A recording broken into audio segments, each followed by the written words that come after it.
to my channel, and in this video I'll be giving my review on the Badminton Asian Mixed Team Championship 2023, which will be happening in less than 2 weeks time from the release of this video.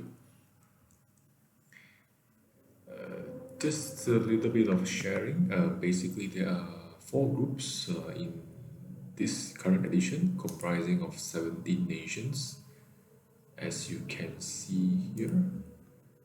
Group A, we have the likes of China, Korea, Singapore, Uzbekistan, and so forth. But in terms of the seeding, you can see that China is actually the top seed. And why are they the top seed? Very simple. They just gonna, the way this ranking system works is that they will look at the highest ranked player from each country in each category, and then based on that they will accord certain points. Of course, the higher rank you are, the more points that you will get. For example, if you look at men's singles category, we have China. The top player is at 10th position, 10th rank, so the points are obviously lower than Japan, who has a 6th ranked player, right, and so forth. So totaling up, because this is an Asian mixed team event, it's something like the Sudirman Cup, but this is only limited to Asia. So with that, we have China as a top seed, Japan as a second, Indonesia as the 3rd seed, and Malaysia as the 4th seed. 5th to 8th would be Thailand, Korea, Chinese Taipei, and India. So the beauty of being a seeded team is that you will be able to avoid facing any of these top seeded teams in the group stage. Okay, so as you can see, the 4 top seeds, China, Malaysia, Indonesia, and Japan, they are all in different groups, and 2 countries or two teams from each group will advance to the next stage, right? So that is about all for the in terms of the seedings and the groupings. And now we're going to dive deep into the squad compositions, right? So who are they sending, right? Is it a full strength squad, or is it just a relatively young and new squad for the country to experiment? So we'll see. I am only going to focus on the top 8 seeded teams, but I need to also put a disclaimer here that even Singapore and Hong Kong, China may actually have a slight chance to advance beyond the group stage, right? If you look at Singapore, they are in Group A, but we all know that Singapore is quite strong in terms of the men's singles. They have Loh Kean Yew, the former world champion. Men's doubles, they have Terry He and Loh Kean Yew, who is also somewhat a credible pair to beat. In mixed doubles, they also have a very experienced and somewhat reliable husband and wife team,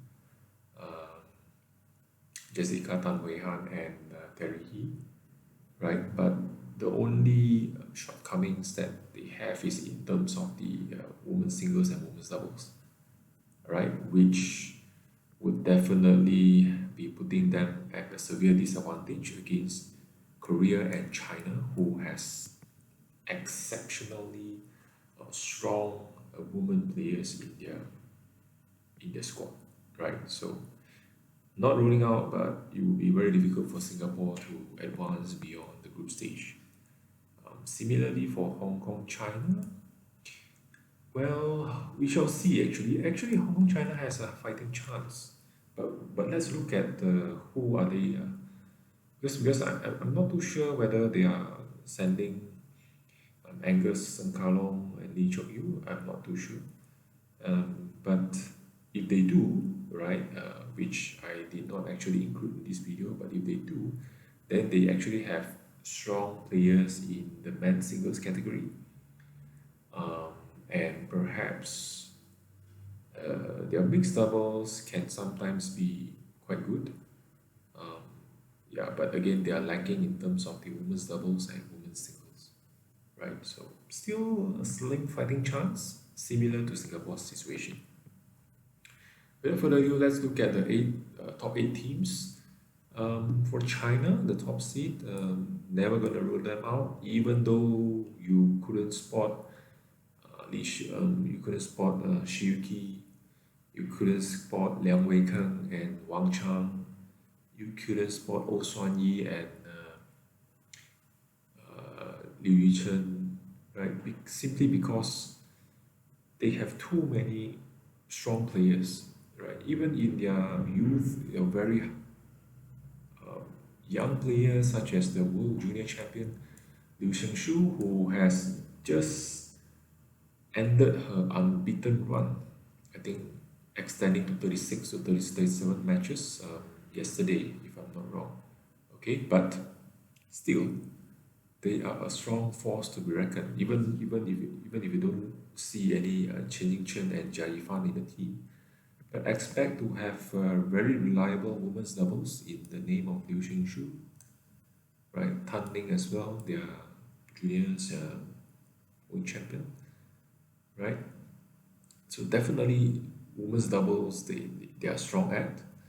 In terms of the men's doubles, they have He Jiting, they have Zhou Haodong, they have Tan Xiang, they have Ren Xiangyi, who may not be their top or best doubles, but look at He Jiting and Zhou Haodong. They were finalists in the Indonesian Master last week, so that speaks a lot about their so-called second or third or even fourth best team doubles player, for instance, right? In terms of mixed doubles, you see Huang Dongping, right? For sure, she will be able to bring in the point for them. You don't see Huang Yaqiong and Zheng Siwei, right? But they still can depend on Huang Dongping. They still can depend on Feng Yanzi. I mean, the chemistry that these two players are showing is just incredible, despite them being only started playing together late last year, I think. Right? They have not even played like 3 or 4 tournaments together. So yeah, they're able to bring in the results. So I would say they are very strong mixed doubles. They are very strong in women's doubles. In terms of women's singles, they have Gao Fangjie, who has just made a return or a comeback to the badminton scene late last year, but since she has been passive for quite some time, she needs to catch up in terms of her ranking. But if you look at the way she demolished her opponents, I don't think we can rule China out even in the women's singles category, right? For men's singles, this could be a little weak for China. All right, they only have Sao Junteng, who I don't think is he can deliver the points, but he wouldn't be the strong point of China, right? Same goes to Lei Lanxi, who is still a very young player. So men's singles not too strong, but yeah, men's doubles they can definitely get some points. So I would say China can at least get 4 points, right? 4 out of a maximum 5 in any of their match, right? So that is how powerful China is, even without sending their best in each category, right? So then from China we go to Korea, who is the second top seed in Group A. And if we skim through the list again, we see quite a young team again, I would say. I mean, you don't see Hyo Kwang Lee, you don't see the seniors Seo Sung Jae and Kang Min Yu, so you don't see them, but instead we see Kim Won Ho, we see Jin Yo, right? I would say this Korea is taking this as an experimental field for them, right? To try to put forth the young ones and see how far they can progress, right? But you don't see An Se-yong for sure, right? But they still have relatively strong players such as Sim Eugene and Kim Ga-hyun. I will never forget their heroics against China in the finals of the Sudirman Cup last year, where they have actually stunned the more fancy China team, right? So anything can happen, especially in teams event. Somehow, players like Sim Eugene and Kim Ga-hyun can actually rise to the occasion.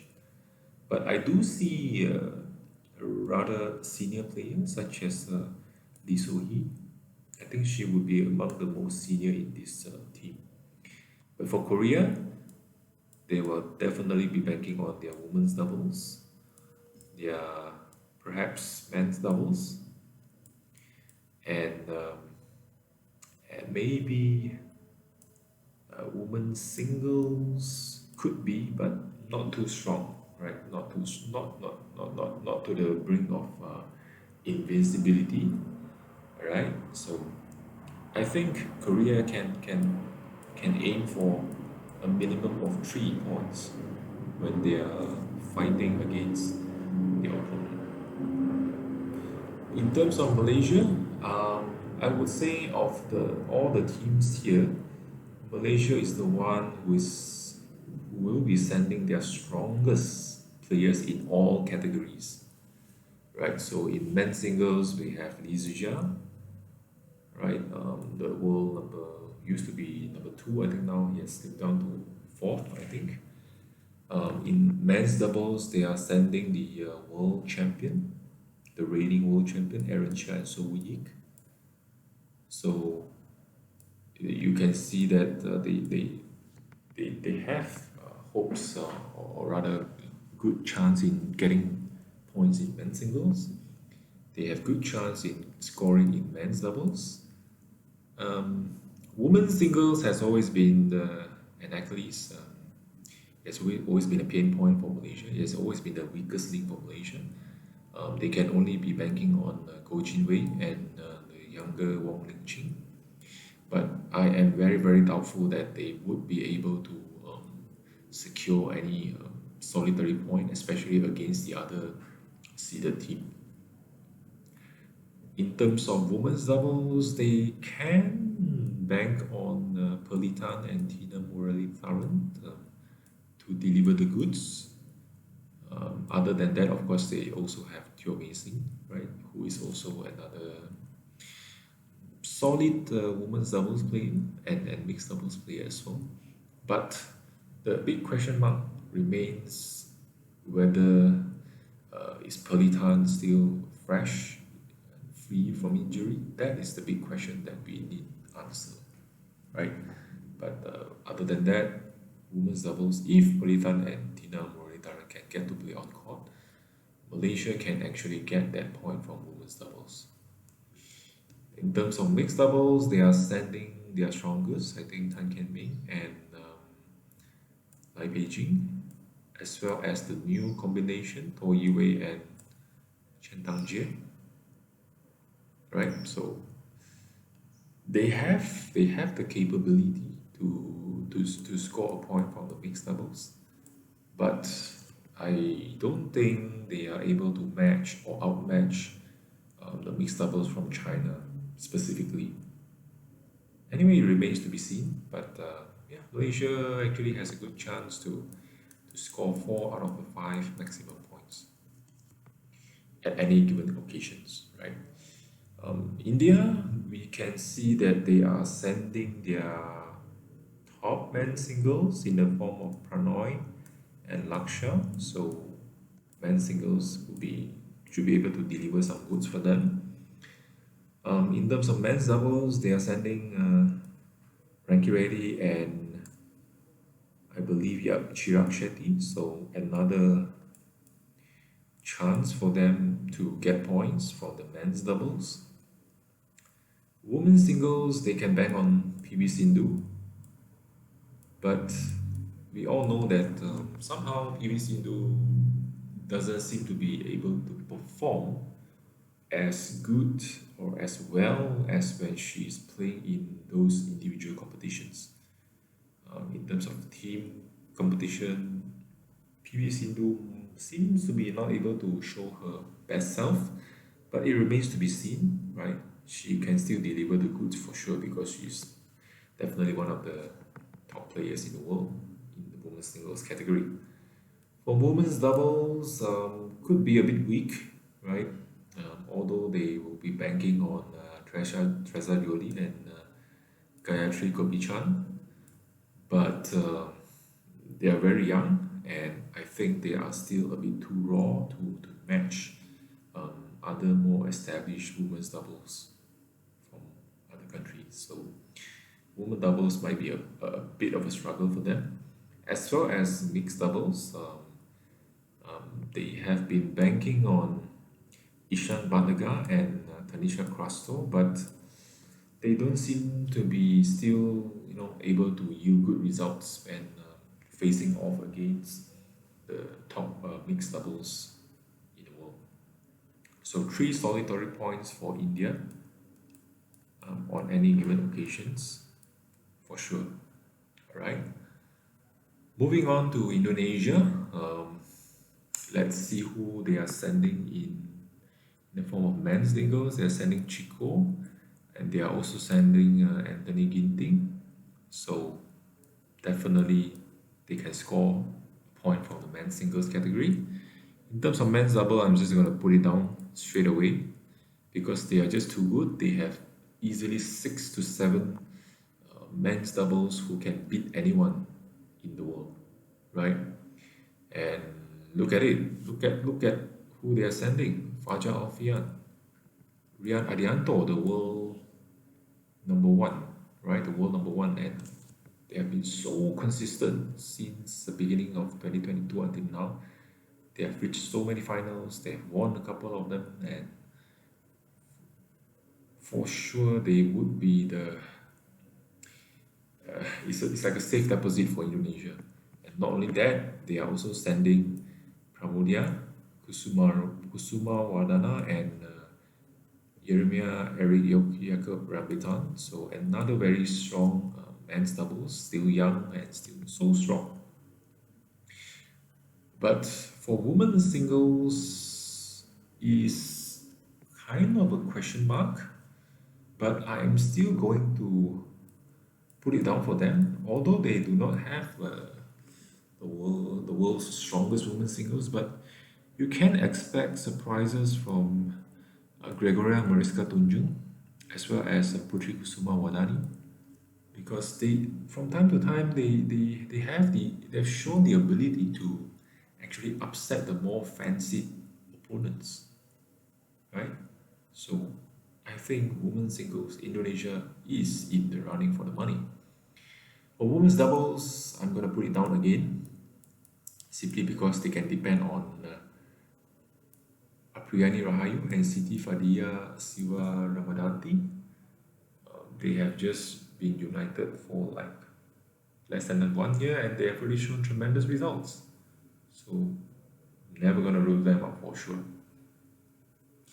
The only potentially, I would say, the weakest link in Indonesia would be the mixed doubles, right? I'm not saying that they stand zero chance, but yeah, they are somewhat lacking in terms of mixed doubles.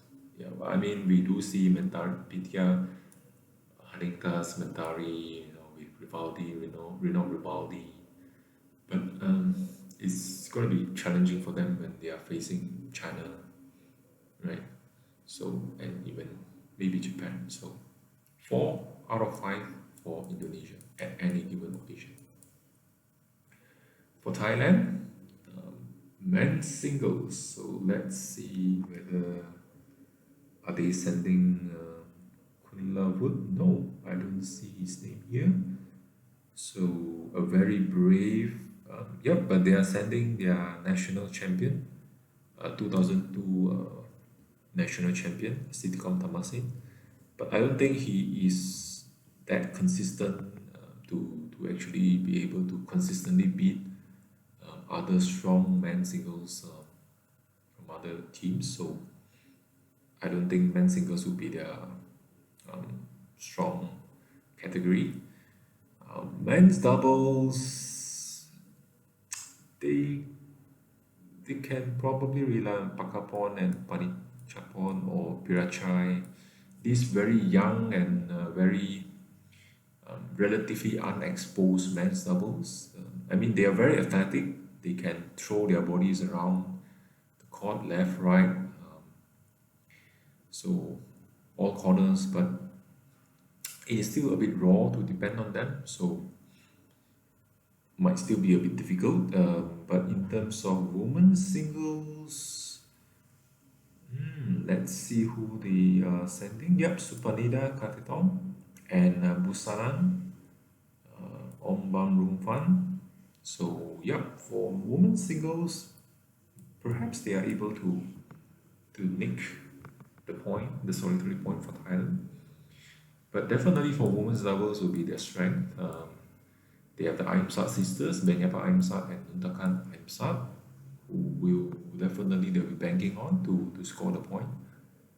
So in terms of mixed doubles, I don't see Supak Jomko, I don't see Techapol. So maybe they are experimenting with very, very young players. So, but for Thailand, perhaps it could be just 2 out of 5 on any given occasions. Not to say that they are not able to advance the group stage. I think in terms of group stage, they do not have any problem at all. I don't think Bahrain, Syria, and Lebanon can give them any challenge. But beyond the group stage could be a little bit daunting for them. Yeah. Japan, let's see. Okay, I've already spotted Kodai Naraoka, who will surely be the one that they are banking on to deliver the men's singles point. Right, this young lad has been phenomenal. His rise has been nothing but unbelievable. So definitely men's singles point for them. For men's doubles, they can bank on the former world champion Takuro Hoki and Yugo Kobayashi. For mixed doubles, they can depend on Yuta Watanabe and Arista Higashino. So 3 points in the back. Let's see for women's doubles, who do we have? Not that many, perhaps Rin Iwanaga and Ki Nakanishi. But they are for, I mean, Japan is known for their strong women's doubles, but this time around, maybe not as strong, right? Maybe not as strong. Chiharu Shida is not in. Yeah, so not as strong. So I'm not going to put it down for their women's doubles. For women's singles, they'll be banking on Aya Ohori, and who is also not too consistent. So if I'm going to rate Japan, probably 3 out of 5, right? So moving on to Chinese Taipei, let's see for men's singles, Chu Tianchen. Well, definitely he can beat anyone other than Victor Axelsen. For men's doubles, we have Lu Qinyao, we have Yang Pohan, who is, yep, I think they can count on them. For women's singles, they'll be banking on Su Wenqi, who is sometimes there, sometimes not there. So not a very safe deposit, I would say, for Su Wenqi. But yeah, so I'm not going to put it down. For women's doubles, they'll be banking, I can only recognize Li Chia-sin, so which is again not too strong. But for mixed doubles, somehow they have reasonably strong mixed doubles. So perhaps China, but not as strong as Japan, as China, right? So, but they are somewhat there. They are somewhere there, perhaps not too strong. All right, maybe I'll just remove it. Maybe 2 out of 5 for Chinese Taipei. The other three would be uncertainties, right?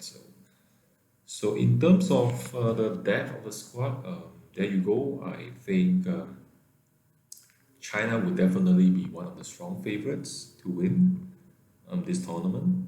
I believe they are the defending champion. Follow closely perhaps by Indonesia, right? My pick in terms of ranking them in terms of the depth of the squad, probably number one would be China, right? Number two would probably be Indonesia. Malaysia, probably number three, okay? And number four would probably be Japan, right? So, but again, things may change, so let's wait for 14th February where the adventure, where the all the fun stuff begins. So thank you for watching. This is a very long video, but if you're able to watch it to the very end, please leave a comment down below on what you think about it. Thank you.